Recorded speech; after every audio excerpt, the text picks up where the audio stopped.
Hola pariente, ¿cómo estás? Bienvenido a la reflexión del Evangelio de este domingo número 25 de este tiempo ordinario. Vamos a proclamar la palabra del Señor a través del Santo Evangelio según San Mateo capítulo 20. Todos, absolutamente todos, estamos llamados para trabajar de alguna manera en el reino de los cielos. Este es el reino que no excluye absolutamente a nadie.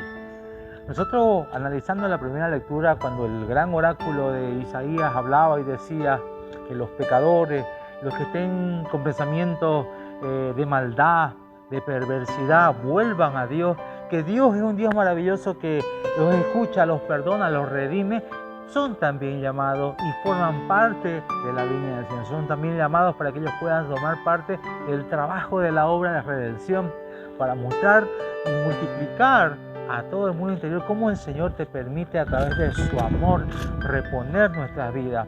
Porque a veces nosotros por la ignorancia que vivimos en el conocimiento de su palabra nos impide vivir una vida en plenitud y no, obviamente nos encierra una vida completamente egoísta, perversa, malvada, reaccionaria a todas nuestras emociones y sentimientos que obviamente terminan ofendiendo a todo nuestro entorno. Pero Dios es un Dios maravilloso, como dice el Salmo, el digno de alabanza, porque sus preceptos, su vida, su amor, lo que nos entrega es incomprensible para nosotros.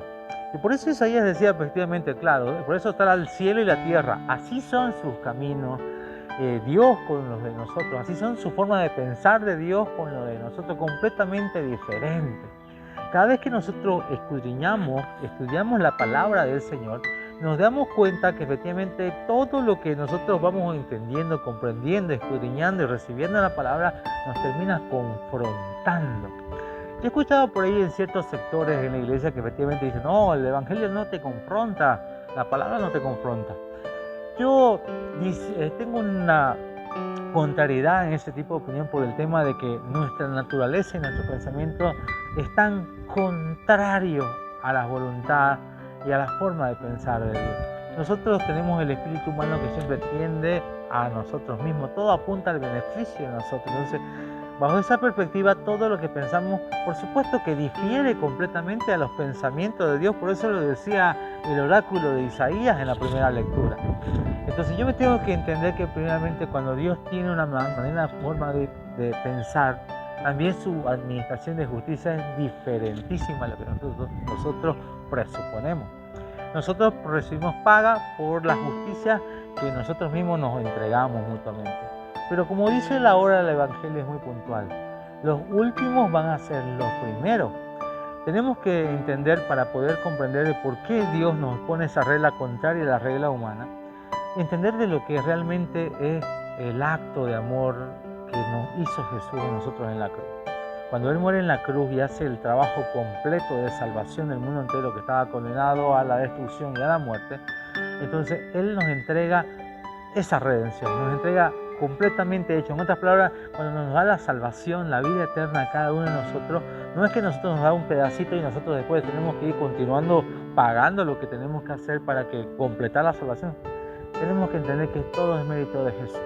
Entonces, al tener todo el mérito y todos recibimos la misma paga, no deberíamos tener esa actitud como, por ejemplo, los que fueron contratados a la primera hora, a la segunda hora, a la tercera hora. Ellos se les hizo el trato, que yo te doy la vida eterna, yo te doy la salvación de tus vidas.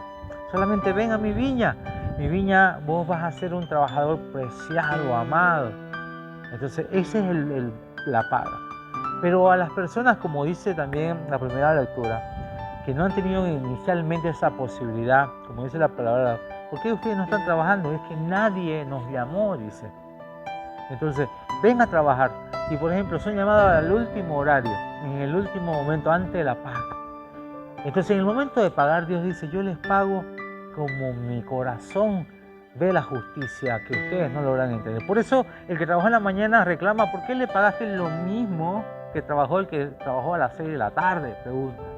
Entonces, esa pregunta es una pregunta de un corazón egoísta, un corazón que no entendió la gracia de Dios, no entendió que la paga de la salvación, de la redención, restitución y el amor que ha sido entregado ha sido entera para todo el mundo. Entonces, cuando yo me siento pagado completamente, ¿por qué tendría que ver la misericordia y el amor de otras personas que, por ejemplo, han tenido su vida alejado del Señor, pero llegado el momento el Señor los redimió, los restableció y están mucho más espiritualmente que nosotros. ¿Por qué tendríamos que nosotros renegar de eso si la gracia también se nos ha llevado a nosotros? ¿Somos injustos? ¿Por qué? Porque queremos nosotros mayor representación, mayor paga. Entonces tenemos que ponernos en el contexto que nos corresponde. Nosotros, si dejamos nuestros derechos y dejamos reclamar una vida de derecho, hace que realmente nosotros comprendamos lo que es la gracia de Dios. Y esa gracia permite que todos seamos colaboradores y trabajadores, que nadie se quede sin trabajar en la viña del Señor. Y eso es lo que hoy queremos con nosotros. Cuando decimos que Dios nos ama, Dios nos necesita. Y seguramente alguien me va a salir con el libro de los Hechos de los Apóstoles, cuando el Pablo hablaba de la autosuficiencia de Dios, que Dios es dueño de todo, que Él es suficiente de todo. Pero nosotros no estamos hablando de una necesidad, de una realidad, ¿no?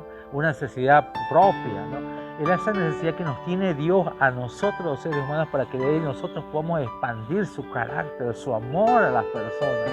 No es una necesidad de que necesito y que sin ustedes no hay la salvación, sino que ahí entra el misterio del amor. Si Dios te ama, Dios te necesita. Necesita que tú formes parte del trabajo de su viña y necesita también que tú seas también partícipe de que tú puedas alegrarte de que todo mundo pueda asociarse a la viña. No importa la vida que hayas llevado, no importa el pecado grave que hayas tenido. Cuando Dios te redime, te regala esa gracia nosotros tenemos que multiplicarla entre todos. Entonces, hoy la enseñanza que nos enseña es que todos estamos llamados, nadie está excluido. Tú que te has creído alguna vez que no formas parte del reino, tienes una misión por cumplir. Que el Espíritu Santo te abre el corazón y tú puedas identificar en qué esto es bueno para trabajar en esta viña maravillosa, porque su gracia es para todos. Entonces entendemos esa misericordia, ese regalo inmerecido que tenemos todo el mundo, que tenemos la misma paga. Todos nos paga por su amor, el mismo amor, la misma paga, y todos tenemos que sentirnos felices por ese precioso regalo que nos ha entregado. En estos 213 años de la gesta libertaria de nuestra Santa Cruz también rendimos honores a esta tierra santa, maravillosa que el Señor nos ha regalado, nos ha permitido, la bendecimos. El Espíritu Santo pueda hacer esa obra, que sea una tierra llena de trabajadores de esta maravillosa viña. Felicidades, Santa Cruz. Dios bendiga enormemente a todos los habitantes que pertenecen a esta tierra maravillosa. Que Dios nos bendiga en el nombre del Padre, del Hijo y del Espíritu Santo. Amén.